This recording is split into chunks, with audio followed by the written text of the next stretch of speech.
Malam itu masih teringat dalam pikiranku.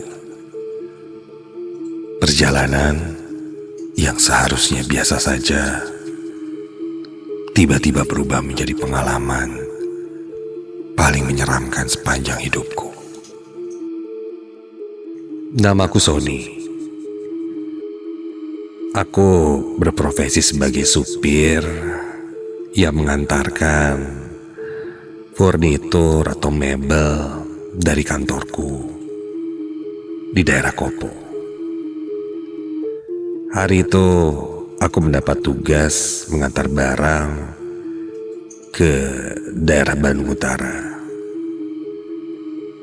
Karena cukup jauh, aku berangkat dari Bandung lebih awal, sekitar jam 12 siang. Menggunakan mobil operasional dari kantor. Biasanya pekerjaan ini aku melakukannya bersama temanku. Namun karena dia sedang cuti, aku pun melakukan pengiriman ini sendirian.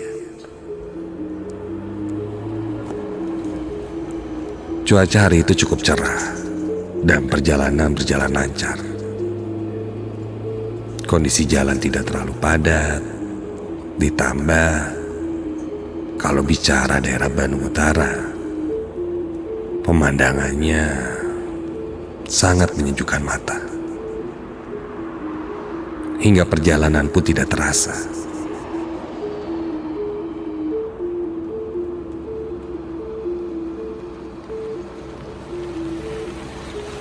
Kurang lebih jam 4 sore aku sampai di sana.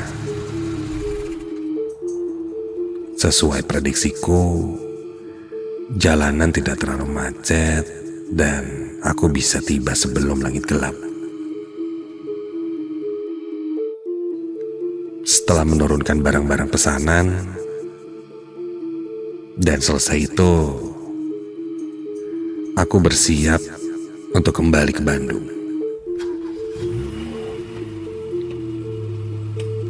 Ketika itu, waktu sudah lewat maghrib. Aku segera balik arah pulang agar bisa sampai di Bandung tidak terlalu malam. Namun, saat pulang, ternyata kondisinya berbeda dari sebelumnya. Kondisi jalan sudah macet. Ya, terpaksa aku tertahan cukup lama di perjalanan. Ditambah ada perbaikan jalan dan sistem buka tutup saat itu.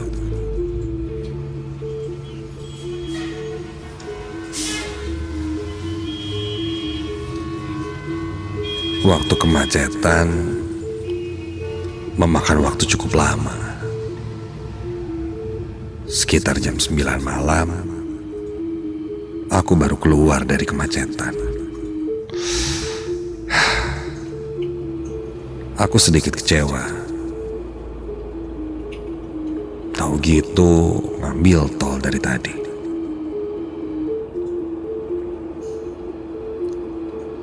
Perlahan, suasana di perjalanan mulai berubah.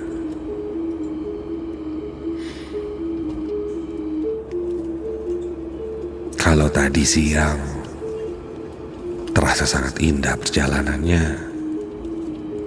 ketika malam malah sebaliknya. Kiri kanan hutan, perkebunan, dan cenderung gelap.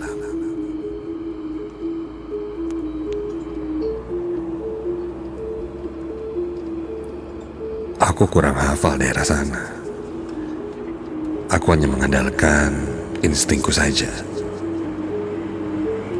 Lama-lama, lampu jalan semakin jarang. Pepohonan di kanan kiri, kulihat berdiri seperti bayangan gelap yang diam namun terasa mengawasi. Saking sepinya jalan itu, suara mobilku terdengar cukup jelas olehku.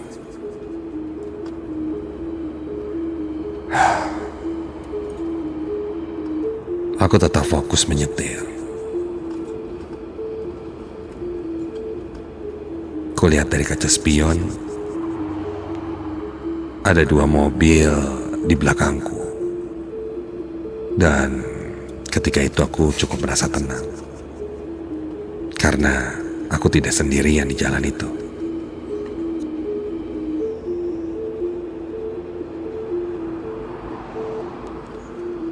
Mobilku masih melaju.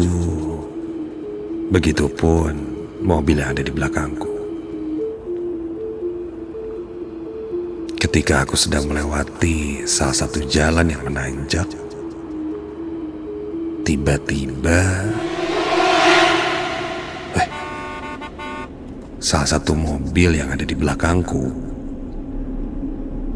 menyalip dengan kecepatan tinggi. Dan kini terlihat sejajar dengan mobilku. Mobil sedan. Awalnya, kukira mobil sedan itu akan menyusulku. Namun ketika aku perhatikan, salah satu penumpang yang ada di mobil sedan itu tiba-tiba seperti memberiku isyarat. Kode entah apa itu yang aku tidak mengerti.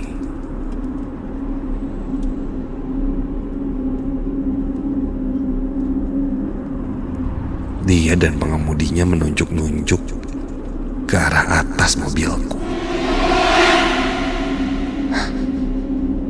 Apaan sih? Aku melihatnya kebingungan. Pengemudi itu terus menunjuk-nunjuk ke arah atas mobilku berkali-kali. Apa yang dia maksud? Apa mungkin ada barang yang jatuh? Atau apa?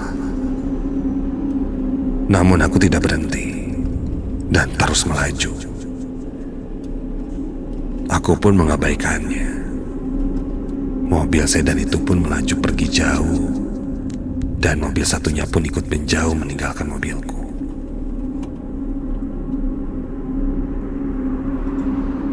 Setelah disusul, kulihat lagi ke belakang, tidak ada kendaraan lain.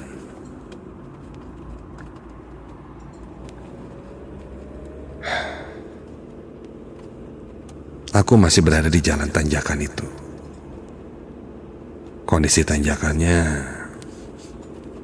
cukup menanjak. Sampai beberapa saat kemudian,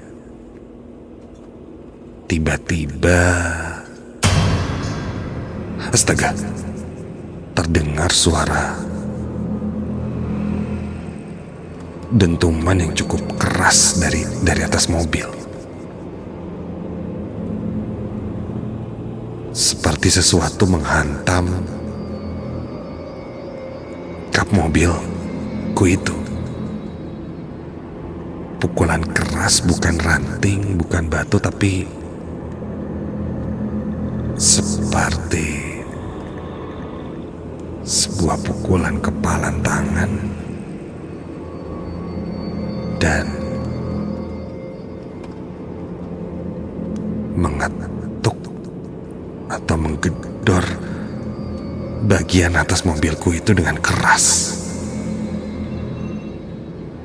Kontan aku langsung menepi, berhenti dan menyalakan lampu hazard untuk memastikan apa ada di atas kap mobilku itu.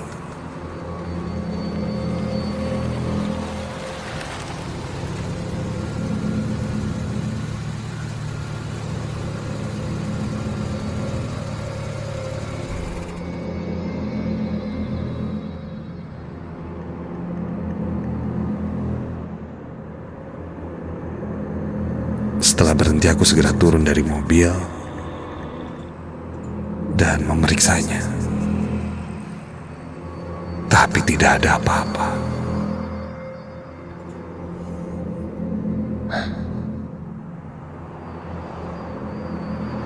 Nggak ada apa-apa kok. Tidak ada bekas benda jatuh atau apapun itu.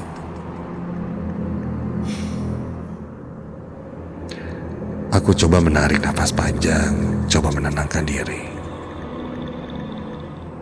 Setelah itu aku pun segera masuk kembali ke dalam mobil dan melanjutkan perjalanan.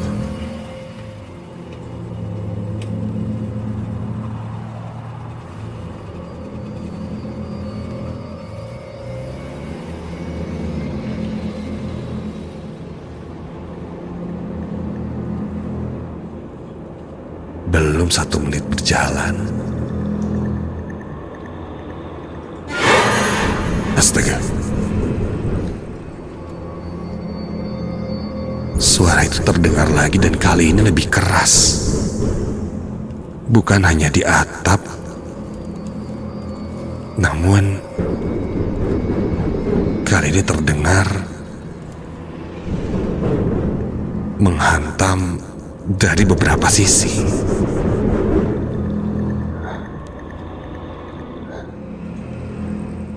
Seperti ada yang menggedor-gedor bodi mobil dengan tangan, namun jumlahnya banyak. Jantungku mulai berdegup kencang dan keringat dingin mulai mengalir.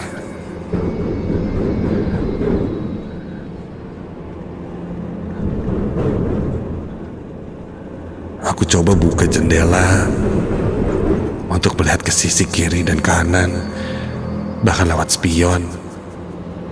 Namun tak ada apa-apa. Sampai kali ini suaranya tepat di atas kepalaku. Kontan aku berhentikan mobilku.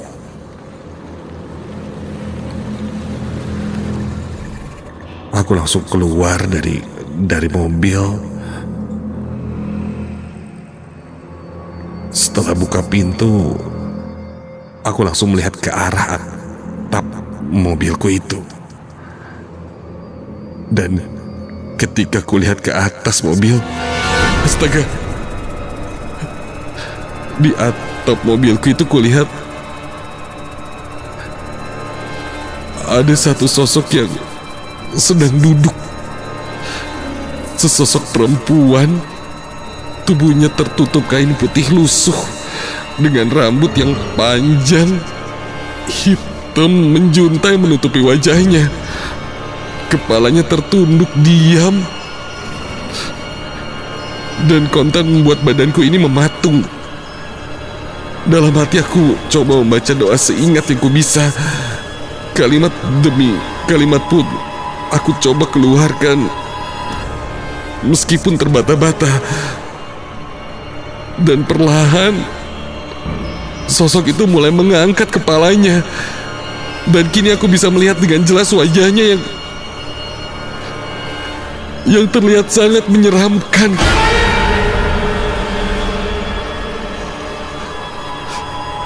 Wajahnya kurus, pucat, dengan bola matanya yang tidak normal seperti manusia pada umumnya.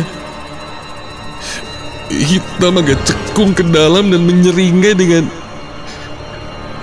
gigi-giginya yang panjang seperti taring.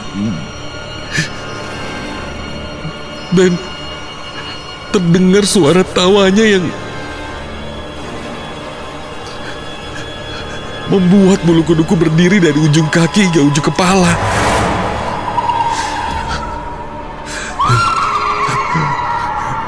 Mataku terus menatap sosok itu sampai dari kejauhan ada lampu mobil yang menyorot mobilku. Dan bersamaan dengan itu, sosok itu pun hilang.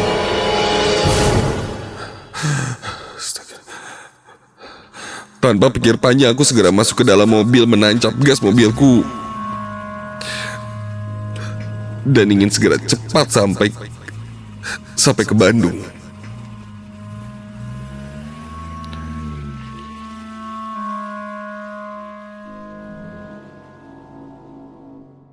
Sekitar jam setengah 12 malam, akhirnya aku sampai di Bandung.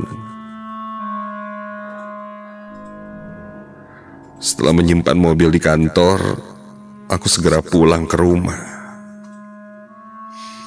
Saat itu saudaraku membukakan pintu,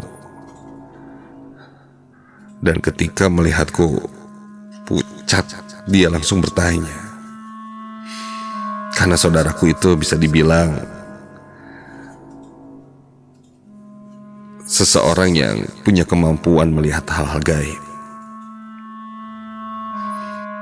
Tanpa basa-basi dia bertanya, "Kamu lihat apa?" Kontan aku cerita, dan setelah aku ceritakan, dia bilang sosok yang aku temui tadi adalah sosok arwah penasaran. Mereka yang pergi tanpa sempat disempurnakan. Malam itu kami pun berdoa bersama. Takutnya sosok itu masih menempel padaku. Ikut aku pulang.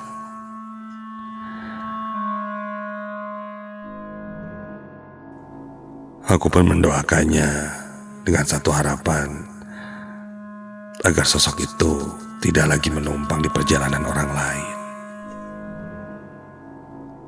Dan mungkin terlihat oleh orang lain seperti